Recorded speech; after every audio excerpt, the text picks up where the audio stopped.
Bienvenue au tutoriel de physique sur la force de Lorentz. Alors, la force de Lorentz est due à un champ magnétique. Donc, par exemple, il y a une particule chargée Q qui se déplace à une certaine vitesse. Et un champ magnétique B. Disons maintenant qu'elle rentre dans la feuille. Donc, pour montrer qu'elle rentre dans la feuille, on fait comme ça, avec un X. X comme si c'était une flèche. Ça sort de la feuille vers nous, vers le haut. Et puis, quand ça descend, c'est comme ça, avec le X. Pour représenter, on peut penser à une flèche. Derrière, ça fait comme un X.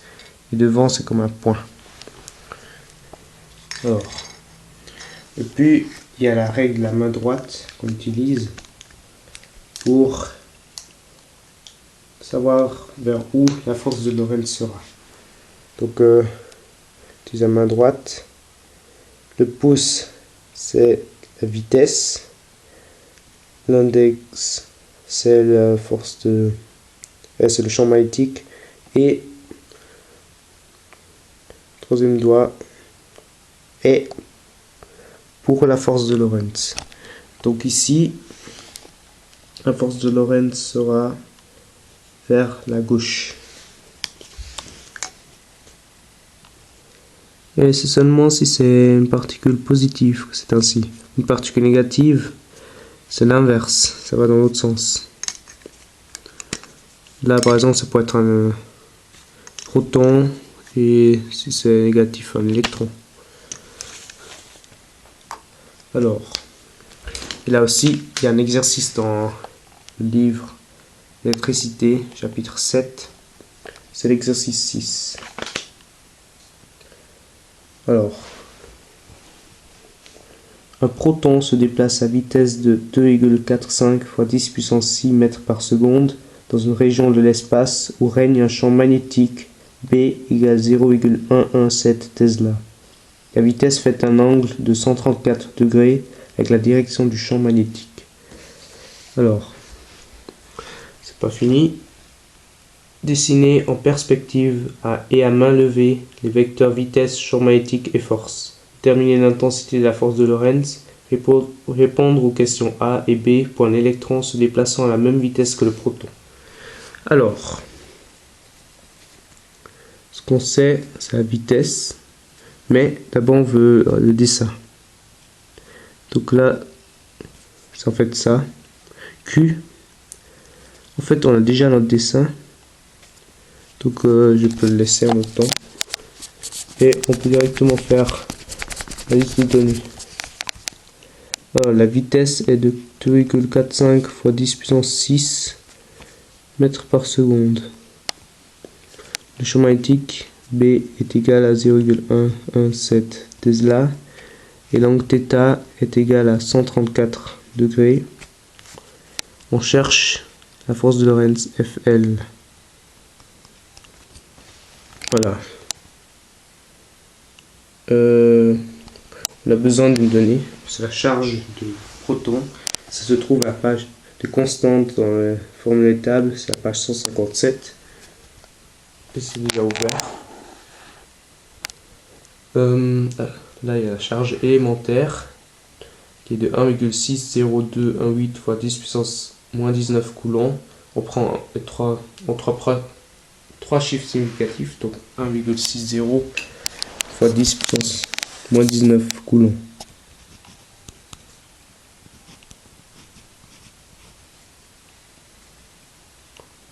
Euh, 1,60. Voilà. Ici, on n'a pas besoin de la masse. Mais je la note pour vous montrer quelque chose après. Qui ne fait pas partie de l'exercice. Donc, masse du proton et aussi masse de l'électron. Pour le proton, c'est 1,67 fois 10 puissance moins 27 kg. Et pour l'électron, c'est 9,10 non 11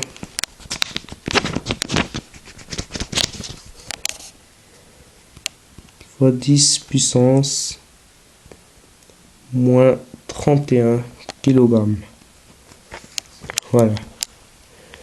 Alors ça on a pas besoin pour le moment, donc je mets en parenthèse. Et la loi, la force de Lorentz est Fl de manière vectorielle est égal à Q fois V vecteur, le produit vectoriel avec B.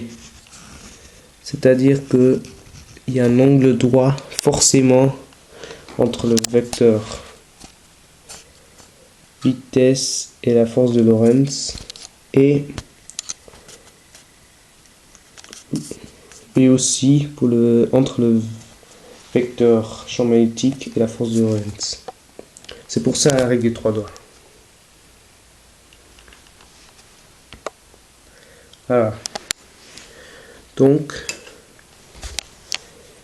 pour ce cas, ça fait Fl égale Q fois V fois B fois sinus θ.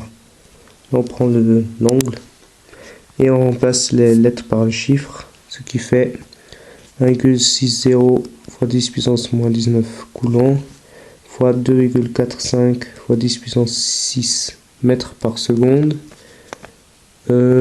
fois 0,117 Tesla fois sinus de 134 degrés. Et tout ça dans la calculatrice.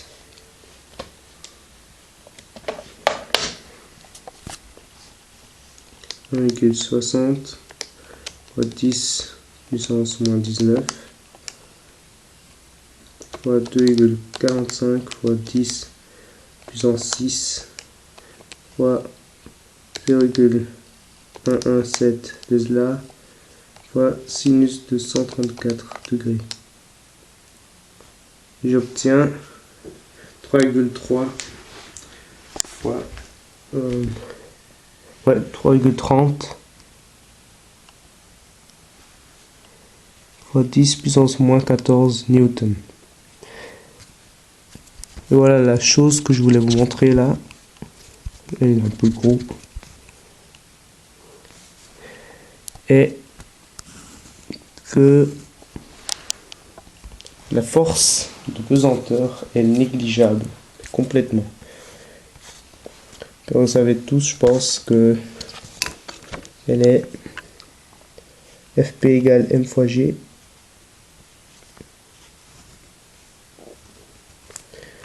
Donc, bon, G, c'est connu.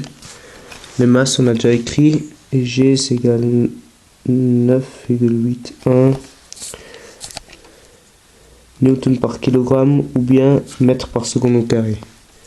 Ça dépend en quel contexte. Si on calcule avec les vitesses, l'accélération et tout ça, alors il vaut mieux utiliser mètre par seconde carré. Si on a les newtons, il vaut mieux utiliser newton par kilogramme. Mais c'est la même chose.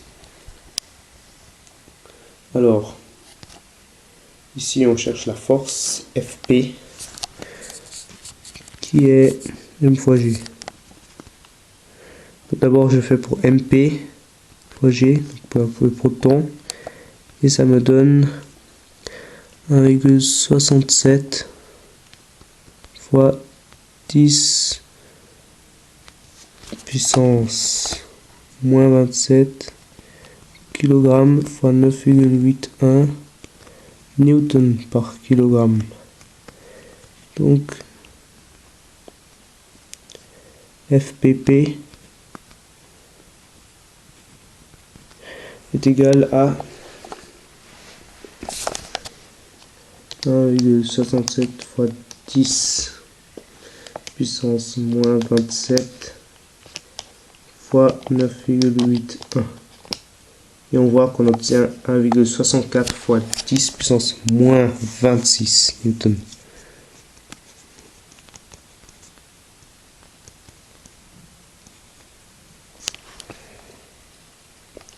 C'est complètement négligeable, 10 puissance moins 26 à côté de 10 puissance moins 14. Et pour l'électron, c'est encore plus extrême. Alors FPE, voilà, ME fois G, ça fait 9,11 fois 10 puissance moins 31 kg fois 9,81 newton par kilogramme. Et pour cela, on obtient, en remplaçant ce chiffre,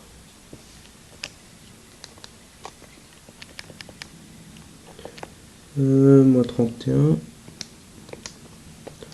et ça fait 8,94 fois 10 puissance moins 30 newton.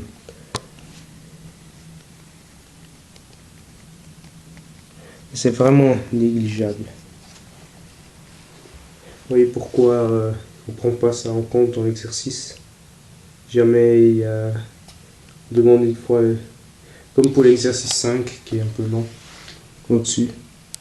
Oui, il y a les forces qui sont demandées. Il y a 3 forces qu'on demande. Après, bon, c'est des grenons. Là, c'est 2 grammes, ça va. Après, il y a d'autres forces. La force d'Archimède et tout ça, la force de frottement. Mais il y en a qui sont négligeables. Mais il y a une donnée qui est bizarre dans l'exercice. Qui tomberait à 80 mètres par seconde. C'est trop, clairement. Comment ça peut être? Parce que déjà, en calculant après, avec le coefficient de frottement et tout ça, la force de frottement, on n'obtient pas la même chose que quand on fait la somme de force égale à 0. Ouais, parce que c'est à vitesse constante. Donc, c'est pas... C'est peut-être 4 fois trop comme ça.